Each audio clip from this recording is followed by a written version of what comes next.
Now this is a mare Epilogue, owned by Maya. And Maya tells me that this is a new horse for her. She's only had her a few months. The mare is tight in the back. She has a lot of trouble accepting the bit, especially at the canter. As a young horse, she was jumped too high and too much, and now she's always nervous under saddle. She has a tendency to pull. The mare is often high-headed, unbalanced, and rushy at the trot, she says. And she seemed unable to close her mouth, even with a dropped noseband. After I watched this a while, I immediately suspected a tooth problem, but Maya said the mare had been floated only the month before at the University Veterinary Clinic. I suggested strongly that she have an equine dentist examine her, and sure enough, it turned out that she had major hooks on the back molars, which were painful and prevented her from closing the mouth. Before you start a young horse under saddle, it's a good idea to have an equine dentist check the teeth. I had Maya here use the balance rein so she can slow the mare down and steady her without taking a hold of the bit. The effect of the balance rein is to supple and raise the back, lengthen and lower the neck, and allow the horse to step more under and lengthen the stride. This elastic promise wrap around the hindquarters reduces her tendency to rush by giving a feeling of safety and containment, and at the same time relaxes and activates the back and the hindquarters.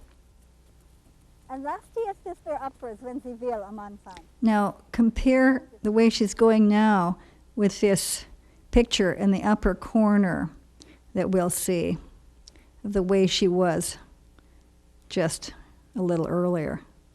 Quite a difference, isn't it?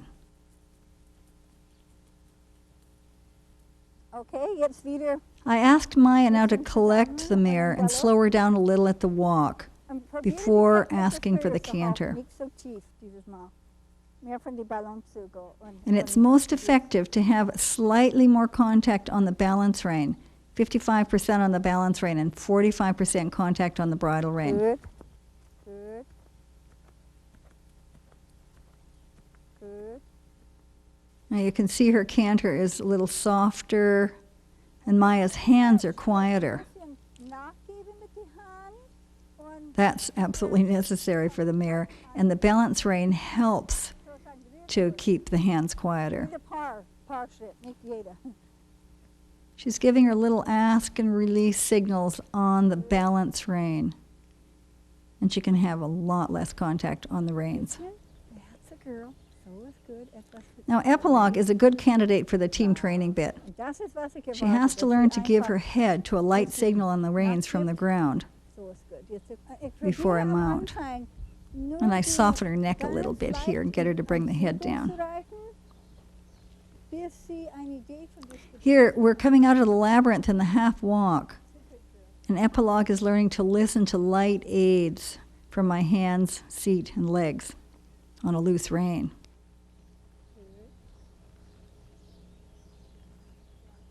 I stop her and start her a few times in this slow walk and walk over some poles here.